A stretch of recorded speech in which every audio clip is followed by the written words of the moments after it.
या युद्धाचा जागतिक पटलावर खूप मोठा परिणाम होऊ शकतो. भारतासह इतर देशांना याचा लाँग टर्म स्ट्रॅटेजिक इम्प्लिकेशन याच्यावर होणार आहे. याचे जो स्टॅटिस्टिकल जर नीट बघितला तर याचं थोडे दिवस जरी हे युद्ध चाललं तरी जवळपास 0.2% ग्लोबल GDP खाली येऊ शकते. 0.2%. आणि याचा इम्पॅक्ट हा भारतावर जास्त होऊ शकतो, कारण भारत जवळपास 80% जास्त तेल आयात करतो. मला असं वाटतं की इराणची जी भूमिका आहे ती इराणची भूमिका त्यांच्यासाठी ती चांगली आहे, परंतु तीच भूमिका इस्रायलसाठी दहशतवादाची असू शकते. इस्रायल आणि अमेरिकेने इराणवरती हल्ला केलाय आणि इराणने देखील या हल्ल्याला प्रत्युत्तर दिलंय. यामुळं आपल्या सगळ्यांच्या मनात अनेक प्रश्न आहेत. या प्रश्नांची उत्तरं जाणून घेण्यासाठी आपल्यासोबत डॉक्टर विजय खरे सर आहेत. सावित्रीबाई फुले पुणे विद्यापीठाचं जे सामरिक शास्त्र विभाग आहे त्या विभागाचे ते प्रमुख आहेत. सर नमस्कार. सर, सर्वात आधी ज्या कारणासाठी हा हल्ला झालेला आहे तो म्हणजे इराणकडे बॅलिस्टिक मिसाईल्स आहेत. तर आत्तापर्यंत माहिती जी उपलब्ध आहे त्यानुसार ही बॅलिस्टिक मिसाईल आहेत का, असतील तर त्यांचं स्वरूप काय आहे? एक तर गेल्या काही दिवसामध्ये अण्वस्त्र कमी व्हावीत यासाठी अमेरिकेने आणि इराणमध्ये चर्चा झाली, आणि ज्यावेळेस ती चर्चा संपुष्टात आली त्यावेळेस इराणने आपला असा स्वतःचा स्टँड घेतला की आम्ही एक सार्वभौमत्व राष्ट्र आहे आणि आमच्या देशाचं संरक्षण करणं. त्यांनी UN चार्टरचं जे 51चं जे कलम आहे त्याच्यामध्ये दिलेले आहे की आपल्या देशाचं संरक्षण आणि विकास करण्याचा प्रत्येक देशाला अधिकार आहे. त्यामुळे अमेरिकेच्या कुठल्याही दबावाला इराण बळी पडणार नाही, आणि आंतरराष्ट्रीय अणुऊर्जा जे आहे ते आयोग आहे त्याच्या नियमानुसार आम्ही त्याचं कार्यप्रवण करू, अशा पद्धतीची इराणची भूमिका असल्या कारणाने अमेरिकेला त्या ठिकाणी एक त्यांना असं वाटलं की त्यांना काउंटर करता येईल, आणि म्हणून त्यांनी ते प्रेशराईज केलं. त्यानंतर आपल्याला असं दिसेल की आज ते हल्ले झालेले आहेत, परंतु या युद्धाचा जागतिक पटलावर खूप मोठा परिणाम होऊ शकतो. भारतासह इतर देशांना याचा लाँग टर्म स्ट्रॅटेजिक इम्प्लिकेशन याच्यावर होणार आहे. राहिला प्रश्न बॅलिस्टिक्स मिसाईलचा. काही जे बॅलिस्टिक्स मिसाईल इराणकडे ज्या उपलब्ध आहेत त्याच्या आयरन ड्रोमचे सुद्धा त्याला छेद देऊ शकतात, अशा पद्धतीचे इराणने विकसित केलेले आहेत.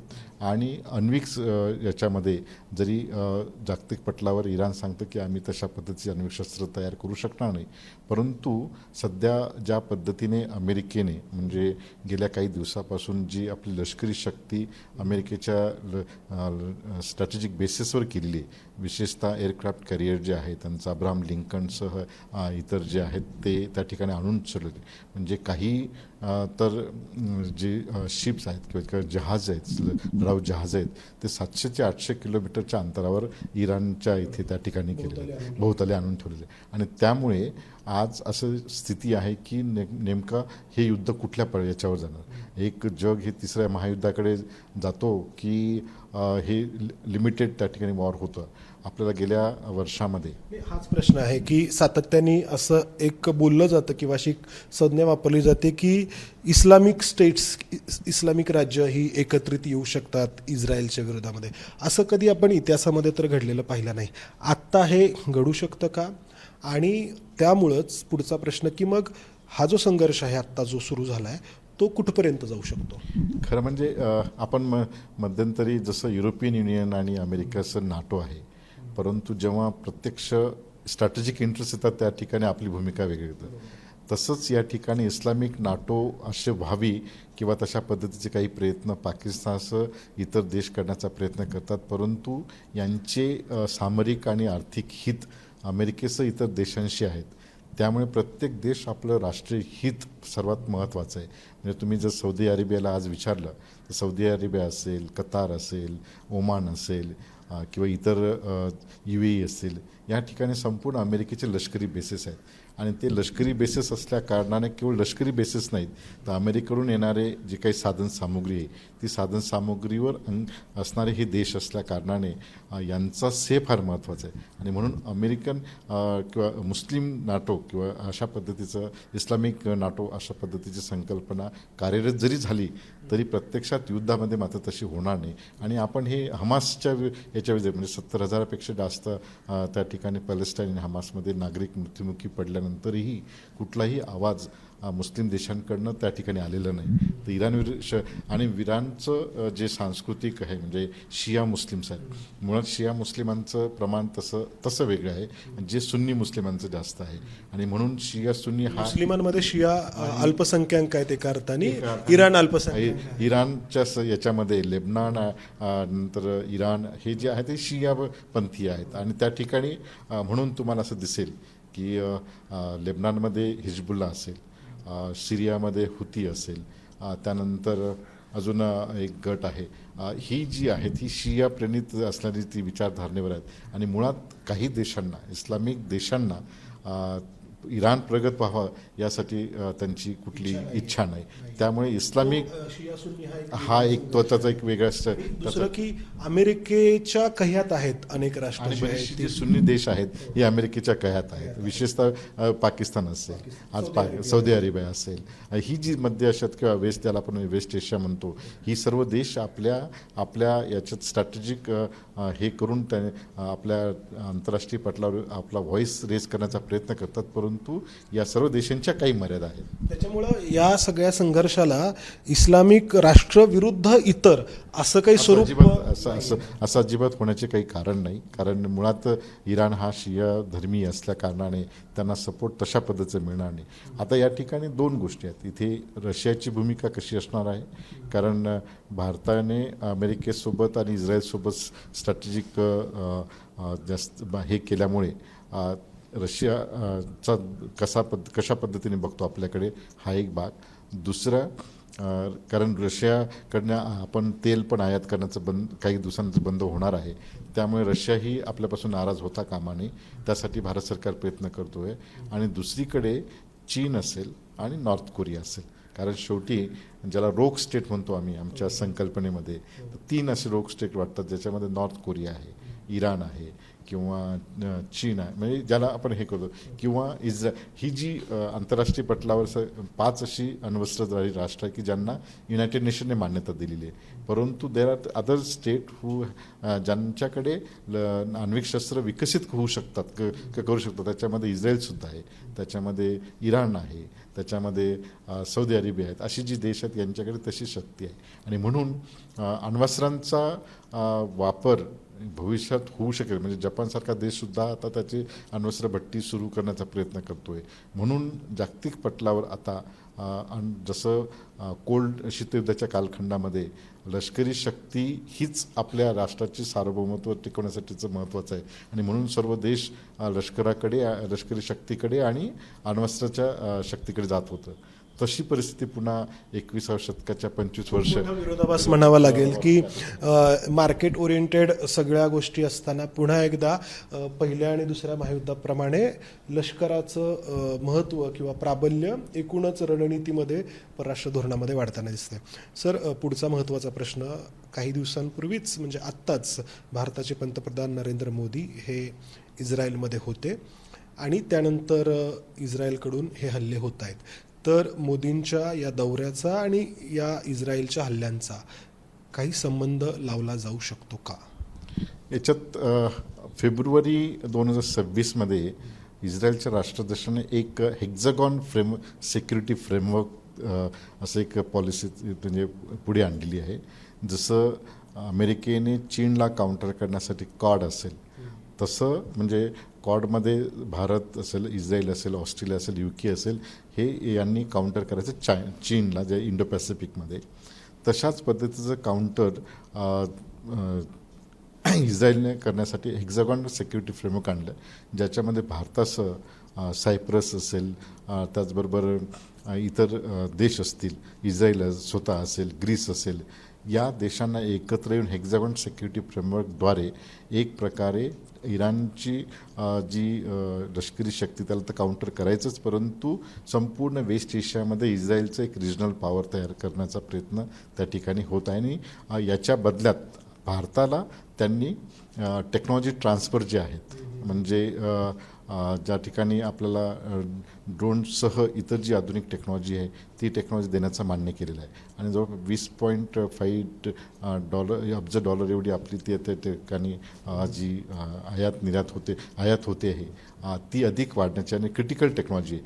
याच्यामध्ये अमेरिकेवर आपण जे अवलंबून होतो ते न राहता इस्रायलकडून आपल्याला ती टेक्नॉलॉजी मिळावी यासाठी तो प्रयत्न आहे. परंतु हे जे तुम्ही म्हणतात की त्या ठिकाणी पंतप्रधान मोदींचं काही असेल का, म्हणजे हा जो हल्ला आहे हा 8 दिवसापूर्वी ती चर्चा सुरू होती इराण आणि अमेरिकेच्या दोन्ही गटांमध्ये की हे अण्वस्त्र हे कमी करावं.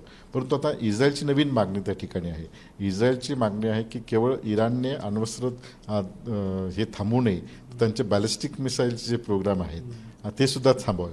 म्हणजे एखाद्या राष्ट्राला तुम्ही जसं 2003मध्ये अमेरिकेने इराकमध्ये वेपन्स ऑफ मास डिस्ट्रक्शन आहेत आणि त्याचं निमित्त करून जसं डिस्ट्रक्शन केलं त्या देशाचं, तसं आता व्हेनेझुएला असेल किंवा ग्रीनलँड असेल किंवा नाटोमधून वेगळ्या निघण्याची भूमिका असेल, हे जे डिसिजन्स आहेत याच्यामुळे आंतरराष्ट्रीय पटलावर सुरक्षेचे जे अस्थिरता निर्माण होते. आणि आपण पाहिलं की इराकवरती हल्ला केला त्यावेळी अमेरिकेने वेपन्स ऑफ मास डिस्ट्रक्शन्स आहेत हे कारण सांगत, आणि त्यानंतर इराक हा दहशतवादाचं केंद्र बनला, तिथं अस्थिरता निर्माण झाली आणि त्या अस्थिरतेचा फायदा अनेक दहशतवादी संघटनांनी घेतला.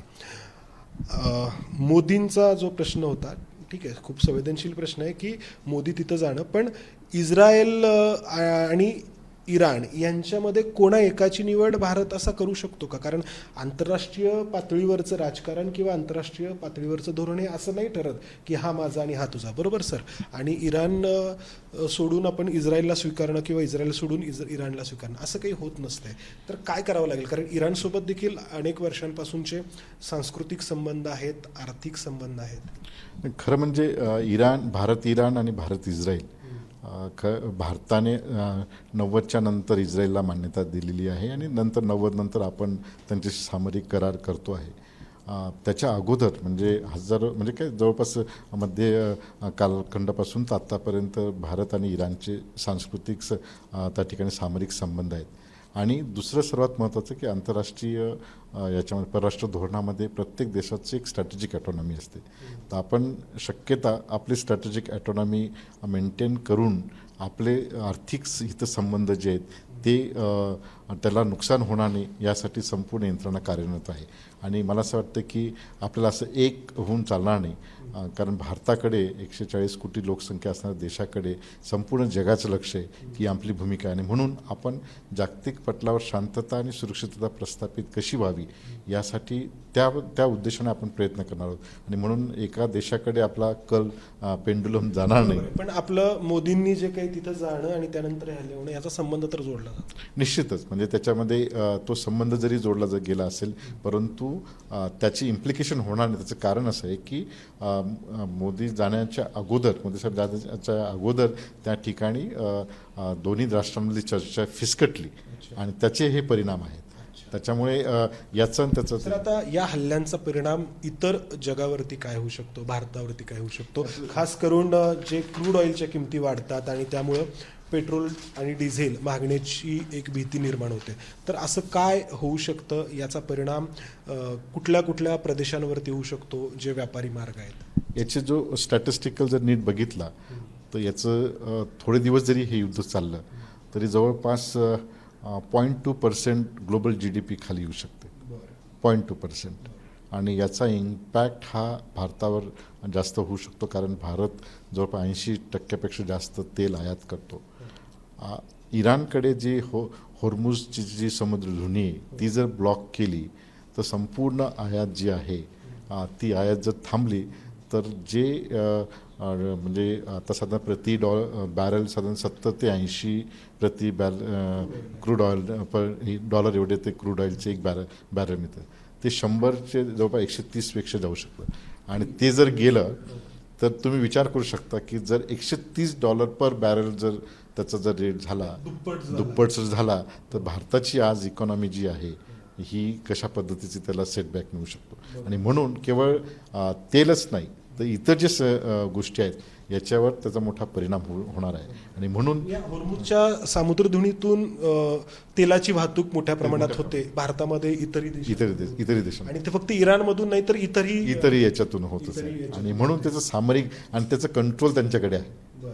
म्हणजे उद्या जर तुम्ही इराणला निशस्त्र केलं आणि जर त्यांनी होर्मुझ ब्लॉक केलं तर याचे परिणाम त्या ठिकाणी. म्हणून आता सर्वात महत्त्वाचा मुद्दा असा आहे की त्या ठिकाणी पेट्रोल डिझेल दुपटीने महाग होऊ शकतो. 100% होणार, कारण त्याचं दुसरं काही कुठे हे नाही त्याचा. आणि म्हणून त्याचे जे हे सामरिक परिणाम आहेत म्हणजे केवळ, आणि बरं याचा परिणाम भारतावरच होणार नाही, याची अमेरिकेचीही त्या ठिकाणी आर्थिक त्या ठिकाणी हे होऊ शकतं. कारण याचा रोजचा दिवसाचा जो खर्च जवळपास 6,000 कोटी रुपये खर्च या युद्धाला आहे. एका इस्रायलचा जो खर्च आहे तो त्या ठिकाणी आहे. आणि गेल्या जूनमध्ये 12 दिवसाचं जे युद्ध झालं इस्रायल आणि इराणमध्ये, त्या युद्धामध्येही त्यांची मोठी वित्तीय हानी झालेली आहे. ऑलरेडी इस्रायलने हमासच्या विरोधात जे काही युद्ध केले तिथे प्रचंड मोठी हानी झालेली आहे. आणि म्हणून या संपूर्ण याच्यामध्ये आर्थिक तर हानी आहेच, परंतु विकासाचा जे प्रोजेक्शन आपण एक्सपेक्ट करतो त्याचा परिणाम भारतासह इतर देशांना होणार. सर, आता इराण स्वतःच्या काही समस्यांनी ग्रस्त आहे. इराणमध्ये अंतर्गत खूप असे प्रश्न आहेत आणि दुसरीकडे हा संघर्ष इराणला करावा लागतो आहे. तर इराणच्या आतमध्ये आत्ता नक्की काय परिस्थिती आहे? डोनाल्ड ट्रम्प सारखे इराणच्या नागरिकांना आवाहन करतायत आणि एका अर्थाने तिथल्या सरकारच्या विरोधामध्ये चिथावणी देत आहेत तिथल्या नागरिकांना. तर असं काही होऊ शकतं आतून अमेरिकेच्या प्रभावाने किंवा अमेरिकेच्या पाठिंब्याने इराणमध्ये अंतर्गत काही बदल सरकारमध्ये होऊ शकतो आणि अमेरिकेच्या मर्जीप्रमाणे चालणारं काही सरकार तिथे येऊ शकतं. आणि इराणचे आत्ताचे प्रॉब्लेम्स काय आहेत नक्की? 1979 पासून अमेरिका त्या ठिकाणी जवळपास अमेरिका त्या ठिकाणी रिजिम चेंज करण्याचा प्रयत्न करते आणि मग वेगवेगळ्या माध्यमातून मानवी हक्कांचं उल्लंघन असेल किंवा त्या ठिकाणी डिक्टेटोरियल ॲटिट्यूड असेल किंवा महिलांचा प्रश्न असेल, अशा विविध त्या ठिकाणी कारणाद्वारे अमेरिका त्या ठिकाणी रिजिम चेंज करण्याचा प्रयत्न करतो आहे. परंतु तिची म्हणजे एक राष्ट्र म्हणून आणि जो कंट्रोल आहे तो कंट्रोल त्या ठिकाणी असल्या कारणाने अमेरिकेला लगेच रिफॉर्म करणं त्या ठिकाणी शक्य होत नाही आहे. आणि जरी झालं तरी तिथे हे निश्चित आहे की आज इराणची जी स्थिती आहे अतिशय आर्थिकाला बिकट आहे. म्हणजे त्यांचा विकास निर्बंध असल्या कारणाने जसं रशियाने रिवायवल केलं तसं इराणला करता येत नाही, कारण इराणकडे तशा पद्धतीची तेल सोडता बाकी काही नाही. परंतु टेक्नॉलॉजी आहे आणि गेल्या 50 वर्षामध्ये इराणने खऱ्या अर्थाने रिसर्च करून म्हणजे तुम्ही बघा वेस्ट एशियामध्ये इराण हे असा एकमेव देश आहे की ज्यांनी संशोधन करून टेक्नॉलॉजीला हस्तगत केलेली आहे. आणि काही ठिकाणी जसं म्हणजे पाकिस्तानला नॉर्थ कोरिया आणि इतर चीनने टेक्नॉलॉजी ट्रान्सफर, परंतु इराणने स्वतः त्या ठिकाणी रिसर्च, अशी इराणची काही स्वतःची एक इमेज आहे. म्हणजे इराणच्या काही मर्यादा आहेत तसेच इराणची काही शक्ती आहे. आमच्याकडे जे आंतरराष्ट्रीय विद्यार्थी आहेत इराणचे, त्यांच्याशी जेव्हा आम्ही चर्चा करतो तर काही अर्थाने ते सांगतात की आम्हाला शेवटी आमचं सार्वभौमत्व महत्त्वाचं आहे. म्हणजे उद्या कोणी येऊन आमच्यावर हल्ला नाही करू शकत. आमचे प्रश्न आहेत परंतु आमच्या देशावर कोणीतरी येऊन बाहेर येऊ नये. तर इराण त्यामुळे ती एक आपल्याला पाहावयास म्हणते. सर, आता हे जे आहे तर डोनाल्ड ट्रम्प हा पूर्णपणे वेगळा विषय आहे आणि त्या विषयाशिवाय कुठलीच आत्ताच्या घडीची आपण जी चर्चा करतो ती पूर्ण होऊ शकत नाही. अमेरिकेचे हितसंबंध इस्रायलमध्ये आपण पाहतो इस्रायलच्या निर्मितीपासूनच आहेत. वेस्ट एशियामध्ये कंट्रोल ठेवण्यासाठी इस्लामिक राष्ट्रांवरती करताना इस्रायल एक अमेरिकेने हे त्यांच्या जर बसवण्यासाठी तिथे ठेवलेलं आहे. पण आत्ता जे होतं आहे तर ती अमेरिकेचं धोरण आणि ट्रम्प यांचं स्वतःचं धोरण, खरं तर ते राष्ट्राध्यक्ष आहेत त्यामुळे ते असं वेगळं नाही करता येणार, पण ट्रम्प यांच्या स्वतःचा एकूण जो काही आहे विचार करण्याची पद्धत, काम याचा कितपत परिणाम वाटतो तुम्हाला? आता काही महिन्यांनी अमेरिकेमध्ये मिड इलेक्शन्स आहेत आणि त्या मिड इलेक्शन पूर्वी अमेरिकेच्या राष्ट्राध्यक्षांना प्रूव्ह करावं लागणार आहे की मी कसा चांगला आहे. एक तर सुप्रीम कोर्टने त्यांचं टेरिफ जे आहे ते निकालाच काढलं तरी त्या दुसरा एक्झिक्युटिव्ह ऑर्डर करून त्याने 10% त्या ठिकाणी केलेलं आहे. त्याचबरोबर अमेरिकेचे नाटोसोबतचे जे संबंध असतील, अमेरिकेने आंतरराष्ट्रीय इन्स्टिट्यूशनमधून विड्रॉ केलेले जे संबंध असतील, अमेरिकेने जी इंटरनॅशनल म्हणजे स्टुडंट असतील किंवा इतर देश व्हेनेझुएला असेल किंवा ग्रीनलँड घेण्याची मागणी आहे, तर अमेरिकन जी स्थानिक लोक आहेत त्यांना ते फारसं आवडले नाही आणि म्हणून त्यांना काहीतरी एंगेज करावं, काहीतरी एक रिझल्ट ओरिएंटेड काहीतरी द्यावं आणि अमेरिकेमध्ये राष्ट्रवादाची भावना चेतवावी. राष्ट्रवादाची चेतवावी आणि ती चेतवून त्या ठिकाणी आपलं राजकीय पोळी भाजावी अशा पद्धतीचं एक त्या ठिकाणी आपल्याला पाहावयास मिळतं. आणि म्हणून खरं म्हणजे आत्ता इराणला मागच्या वर्षी ज्यावेळेस त्यांची स्ट्रॅटेजिक बेस डिस्ट्रॉय केल्यानंतर आत्ता एवढ्या ॲग्रेसिव्हली प्रिएम्प्टिव्ह अटॅक होणं काही गरजेचं काही नव्हतंही, परंतु केवळ आता आपलं सर्वायवल ऑफ द फिटेस्ट ज्याला म्हणतो, राजकीय हित डोळ्यासमोर ठेवून आपलं वर्चस्व प्रस्थापित करण्याचं एक त्या ठिकाणी इराण हा आता मुद्दाच नव्हता, परंतु मध्येचा, कारण इराणने ऑलरेडी शरणागती त्या ठिकाणी घेतली, कमकुवत आहे, परंतु ते आता दाखवण्यासाठी. आणि शेवटी असं आहे की ज्यावेळेस तुम्ही हायपर नॅशनलिझम ज्याला म्हणतो तो दाखवून लोकांना एंगेज करत नाही, तोपर्यंत असे जे प्रश्न आहेत ते त्याच्यावर हे होते. पण हे पहिल्या दुसऱ्या महायुद्धाच्या सारखंच आहे. नाही, त्यावेळेसची तंत्रज्ञान नव्हतं, पण ते लोकांना कथित राष्ट्रवाद असायलाच हवा, पण कथित राष्ट्रवाद हा वेगळा भाग. नाही, याच्यात त्यावेळेची जी डायनॅमिक्स वेगळे होते, परंतु आता इंटरडिपेंडन्स जास्त आहे. म्हणजे कथित राष्ट्रवाद बोलायला ठीक आहे, परंतु त्याचं उद्या असं विचार करा तुम्ही की संपूर्ण ब्रेन जे आहे, अमेरिका म्हणजे काय की हे बाहेरून आलेल्या लोकांनी विकसित केलेली ती कॉलनी आहे, तर ही जर त्यांनी विड्रॉ केली तर अमेरिकेचं तसं काही वर्चस्व राहणार नाही. आणि म्हणून इंटरडिपेंडन्सी आहे आणि या इंटरडिपेंडन्सी जगामध्ये सर्वायवल जे आहे हे फार कॉम्प्रिहेन्सिव्ह असलं पाहिजे. परंतु आता ज्याला म्हणतो ना स्ट्रॅटेजिक लिडरशिप जी आहे त्याचं द लॅक ऑफ लिडरशिप आपल्याला पाहावयास मिळते. म्हणजे युनायटेड नेशनमधले सेक्रेटरी जनरलसह इतर जेवढेही राष्ट्राध्यक्ष आहेत, म्हणजे इकडे पुतीन असेल, इकडे ट्रम्प असतील, इकडे चायनाचे असतील किंवा इतर वेस्ट एशियामधले काही राष्ट्र किंवा प्रमुख आहेत, यांना लोकशाही बळकटी करण्याऐवजी आपली सत्ता आणि आपलं हित हे कसं प्रस्थापित करता येईल यासाठी संपूर्ण फोकस असल्यामुळे अशी ही मुद्दे आपल्याला येतात. आणि म्हणून खरं तर आत्ता 2021व्या शतकाचे 25 वर्ष उलटल्यानंतर जग हे sustainable development, climate change, human rights याच्यावर फोकस झालं पाहिजे. त्याच्या उलट आता पुन्हा आपण बॅक टू ट्रॅकला गेलो आणि 1945 नंतरचं संपूर्ण जे शीतयुद्धाचा कालखंड डोळ्यासमोर ठेवा, जसं प्रिएम्प्टिव्ह अटॅक. आता आम्ही पूर्वी तर शीतयुद्धाचा कालखंड प्रिएम्प्टिव्ह अटॅक असं शिकवत होतो, आता परत पुन्हा ते त्या दिशेने निघालो. आणि म्हणून जागतिक पटलावर खूप मोठे चॅलेंजेस आहेत. हे चॅलेंजेस केवळ इन्स्टिट्यूशन जे आहेत त्याच्याद्वारे ज्याला आपण कन्फ्लिक्ट म्हणजे संघर्ष निवारण आणि त्याचं मॅनेजमेंट हे जे आहे हे इंटरनॅशनल इन्स्टिट्यूशन स्टॅब्लिश करणं गरजेचं आहे. आता पुढच्या काही कालखंडामध्ये ट्रम्प कदाचित तिथे येऊ शकतात. या वर्षामध्ये ब्रिक्स आपण होस्टिंग करणार आहोत. मग इथे हे संपूर्ण म्हणजे हे एक वेगवेगळे डायनॅमिक्स याला एकमेकांशी निगडीत आहेत.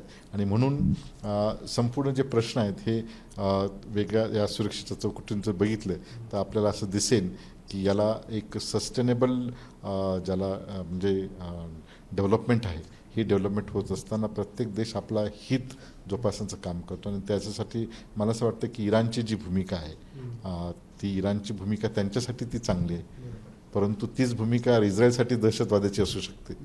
म्हणजे हे जे आहेत हे डायनॅमिक्स त्या ठिकाणी आहेत. म्हणजे आता तुम्हाला बघा जे हिजबुल्ला जो ग्रुप आहे तो हिजबुल्ला ग्रुप बऱ्यापैकी आता नस्तनाबूत झालेला आहे. हमाससारखा जो ग्रुप आहे तो त्या ठिकाणी हे केला, हुतीसारखे जे याचे जे आहेत ते हे झाले. परंतु यांच्यासह म्हणजे इराणने हे तिन्ही गटांना अंकित करावं, अण्विकशस्त्र प्रोग्राम थांबवावा आणि बॅलिस्टिक मिसाईलचा प्रोग्रामसुद्धा थांबवून त्या ठिकाणी अमेरिकेची शरणागती पत्करावी. अशा पद्धतीचे टर्म्स कंडिशन एखाद्या राष्ट्रावर तुम्ही आजच्या स्थितीला लादू शकत नाही. आणि त्याला मग चीन पुढे येऊ शकतात, त्याला रशिया पुढे येऊ शकतात. आणि ते जर आले तर मग संपूर्ण सुरक्षेची जी डायमेन्शन आहेत ते अधिक वेगळे पाहायला मिळते. धन्यवाद सर एवढ्या सविस्तर चर्चेबद्दल. परराष्ट्र धोरण हे आपल्या देशाच्या हितासाठी वापरायचं असतंय, न की ते आपल्या देशाच्या अंतर्गत राजकारणासाठी. मात्र आज आपण जगभरामध्ये जे राजकीय नेते पाहतो आहोत ते पहिल्या दुसऱ्या महायुद्धाच्या पद्धतीनेच कथित राष्ट्रवादाचा उपयोग आपल्या स्थानिक राजकारणासाठी, आपली राजकारणातली पोळी भाजण्यासाठी करताना पाहतो आहोत. आणि डोनाल्ड ट्रम्प यांचा इराणवरती इस्रायलच्या माध्यमातून केलेला हल्ला हा असाच आहे का, हा प्रश्न त्या निमित्ताने उपस्थित होतोय.